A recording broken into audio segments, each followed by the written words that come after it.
Un encuentro con su palabra, porque secase la hierba, marchitase la flor, mas la palabra de Dios permanece para siempre. Con ustedes, el doctor José Ricardo Arias Quintero.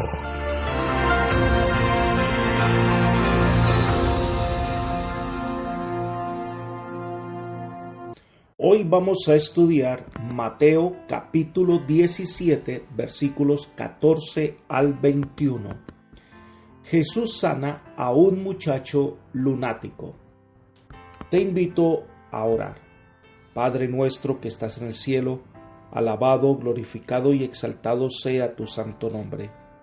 Te damos gracias, Señor, por todos tus cuidados.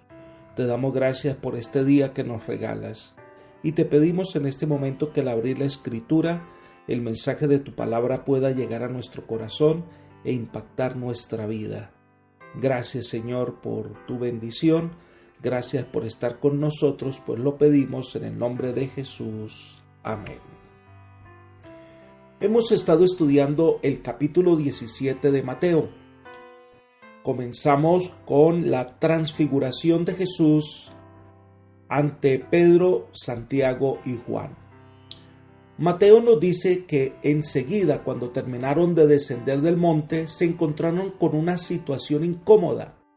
Es lo que vamos a estudiar del versículo 14 hasta el versículo 21. Un hombre habría traído a su hijo que sufría de diversos problemas, al parecer provocado por los demonios. Pero como no estaba Jesús, los 9 discípulos que habían quedado trataron de sanar al muchacho y no pudieron. Leamos los versículos 14 y 15. Cuando llegaron donde estaba la gente, se le acercó un hombre que se arrodilló delante de él diciendo: Señor, ten misericordia de mi hijo que es lunático y sufre muchísimo porque muchas veces cae en el fuego y muchas veces en el agua.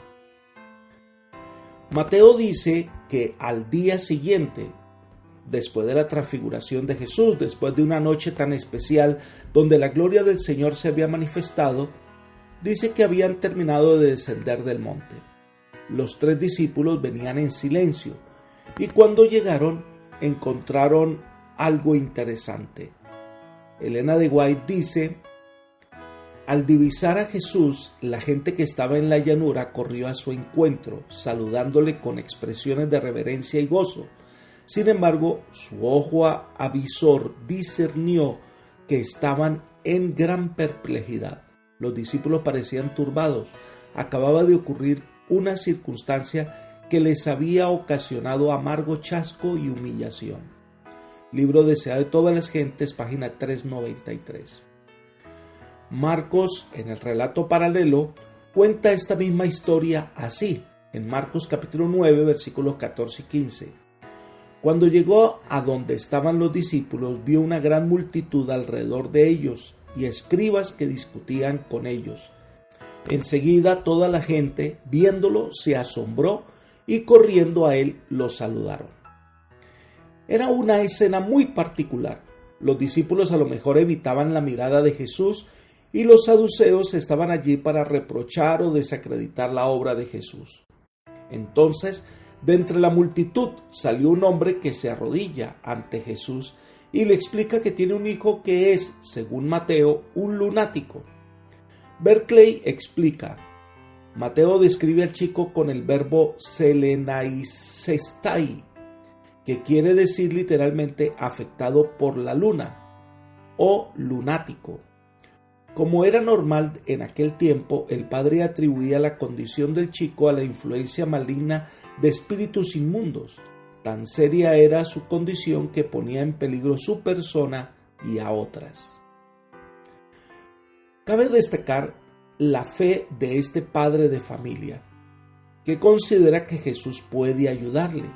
Por eso ha hecho ese viaje a donde estaba Jesús para que sanara a su hijo, pero las cosas no salieron como él esperaba. Sigamos con Mateo capítulo 17, versículos 16 y 17. Dice que el Padre le habló a Jesús explicando la situación. Lo he traído a sus discípulos, pero no lo han podido sanar. Respondiendo Jesús dijo: generación incrédula y perversa, ¿hasta cuándo he de estar con vosotros? ¿Hasta cuándo os he de soportar? Traédmelo acá. Esta era la razón por la cual los saduceos discutían con los discípulos, porque ellos buscaban cualquier cosa para desacreditar la obra de Jesús, para desanimar a las personas para que sigan a Jesús. El hombre había venido a buscar sanidad que solo Jesús podía dar, pero los discípulos, que antes habían sido enviados por Jesús de dos en dos, habían ido a muchos lugares y habían sanado a las personas. Entonces tenían la confianza de que podían sanar al muchacho, pero ellos no pudieron. La pregunta es, si antes ellos habían hecho milagros, ¿qué había pasado ahora? Elena de White explica lo que está pasando. Ella dice: cuando Jesús mandó a los 12 a predicar por Galilea, les había conferido autoridad sobre los espíritus inmundos para poder echarlos. Mientras conservaron firme su fe, los malos espíritus habían obedecido sus palabras. Ahora, en el nombre de Cristo, ordenaron al espíritu torturador que dejase a su víctima, pero el demonio no había hecho sino burlarse de ellos mediante un nuevo despliegue de su poder. Los discípulos, incapaces de explicarse su derrota, sentían que estaban atrayendo deshonor sobre sí mismos y su maestro, y en la muchedumbre había escribas que sacaban partido de esa oportunidad para humillarlos. Agolpándose en derredor de los discípulos, los acosaban con preguntas, tratando de demostrar que ellos y su maestro eran impostores. Allí había un espíritu malo que ni los discípulos ni Cristo mismo podían vencer. Declararon triunfalmente los rabinos. La gente se inclinaba a concordar con los escribas y dominaba a la muchedumbre un sentimiento de desprecio y burla. Libro Deseo de todas las gentes, página 394. Esto nos enseña que la experiencia de ayer no es la misma de hoy. El que ayer hayamos estado haciendo las cosas para Dios no garantiza que hoy estemos haciendo lo mismo. La vida cristiana es una experiencia diaria. La oración de ayer no reemplaza la de hoy. La predicación de ayer no reemplaza la de hoy. Cada día trae su propia experiencia y cada día debemos renovar nuestra consagración al Señor. Los discípulos pensaron que ellos eran los poseedores del poder de Dios. Vinieron con un poco de orgullo, con su propia capacidad y pensaron actuar con propiedad. Pero las cosas no salieron como ellos esperaban. Por eso reciben la represión del Señor. Versículo 17. Generación incrédula y perversa, ¿hasta cuándo he de estar con vosotros? ¿Hasta cuándo os he de soportar? Dios reprende de manera general a la multitud, pero este llamado de atención era también para sus discípulos. Es decir, les faltó fe. Era una multitud descreída y los discípulos estaban allí también, y muchos estaban por curiosidad, y algunos no reconocían a Jesús como el Salvador del mundo. Los discípulos, por su parte, creían que eran los depositarios del poder de Dios y que podían usarlo para exhibir su poder. Pero su confianza en el Señor había disminuido y había aumentado la suya propia. Pero Jesús les revela su divinidad cuando les dice: ¿hasta cuándo? Estas palabras podrían insinuar que Jesús aquí habla como un ser divino que temporalmente ha asumido la forma humana. Entonces, con esa autoridad divina, ordena: traédmelo acá. Sigamos estudiando el versículo 18. Entonces reprendió Jesús al demonio, el cual salió del muchacho, y éste quedó sano desde aquella hora. Mateo solo menciona el milagro, el hecho de que Jesús sí pudo sanar y recompensar la fe probada del Padre. Elena de White comenta: pero Jesús le tomó de la mano y alzándole le presentó en perfecta sanidad mental y corporal a su Padre. El Padre y el Hijo alabaron el nombre de su libertador. Los espectadores quedaron atónitos de la grandeza de Dios, mientras los escribas, derrotados y abatidos, se apartaron malhumorados. Deseo de todas las gentes, página 395. Esto acalló a los acusadores y dio motivos para que la gente comprendiera quién era Jesús y para que tuvieran fe en él. Pasado el momento, viene entonces el diálogo de Jesús con sus discípulos. Leamos los versículos 19 hasta el 21. Se acercaron entonces los discípulos de Jesús y le preguntaron aparte: ¿por qué nosotros no pudimos echarlo fuera? Jesús les dijo: por vuestra poca fe. De cierto os digo que si tenéis fe como un grano de mostaza, diréis a este monte: pásate de aquí a allá, y se pasará, y nada os será imposible. Pero este género no sale sino con oración y ayuno. Esta historia nos lleva a pensar qué fue lo que pasó. Los discípulos tenían fe, pero estaba enfocada en el poder que ellos tenían y no enfocados en Cristo. Pero estaban obrando con incredulidad, es decir, confiados en sí mismos y no en el Señor. Fueron orgullosamente a exhibir poder, pero las cosas salieron mal, porque los milagros del Señor no son para exaltar al predicador, sino para glorificar a Dios. Y esto es lo que Elena de White comenta. Su incredulidad, que los privaba de sentir una simpatía más profunda hacia Cristo, y la negligencia con que habían considerado la obra sagrada a ellos confiada, les habían hecho fracasar en el conflicto con las potestades de las tinieblas. Libro El deseo de todas las gentes, página 397.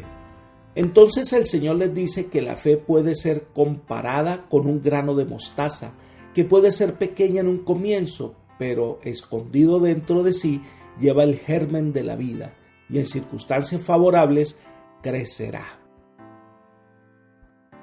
Porque la fe no se enfoca en nosotros, sino en lo que el Señor puede hacer. Es confianza en que el Señor, para todo, para nuestro beneficio, obrará. La fe que mueve montañas no es humanista, no es la fuerza de voluntad del hombre, no es enfocada en lo que puedo lograr. La fe de la que habla Jesús aquí es la fe en el poder de Dios, es la confianza que Dios todo lo puede. Es confianza en que Él sabe lo que es mejor para nosotros. Aquí Cristo habla en forma figurada de los grandes obstáculos con los cuales deben enfrentarse sus discípulos cuando cumplen con la comisión evangélica. Es indudable que Jesús no tenía el propósito de que sus discípulos anduvieran de aquí para allá moviendo montes literales.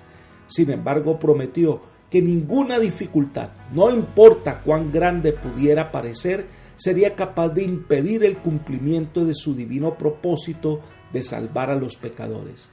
Y lo que parece imposible para los hombres es posible para Dios. De esta manera, los discípulos debieron afrontar este problema de otra forma. Elena de White afirma: a fin de tener éxito en un conflicto tal, debían encarar la obra con un espíritu diferente. Su fe debía ser fortalecida por la oración ferviente, el ayuno y la humillación del corazón. Debían despojarse del yo y ser henchidos del Espíritu y del poder de Dios. La súplica ferviente y perseverante dirigida a Dios con una fe que induce a confiar completamente en Él y a consagrarse sin reservas a su obra es la única que puede prevalecer para traer a los hombres la ayuda del Espíritu Santo en la batalla contra los principados y potestades, los gobernadores de las tinieblas de este mundo y las huestes espirituales de iniquidad en las regiones celestiales.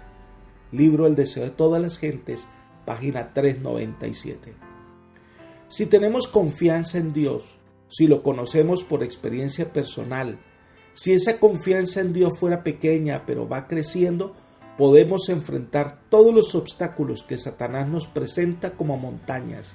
Derribaremos esas montañas porque nada podrá evitar que se cumpla la obra de Dios. Por eso dice que nada será imposible para aquel que confía en Dios.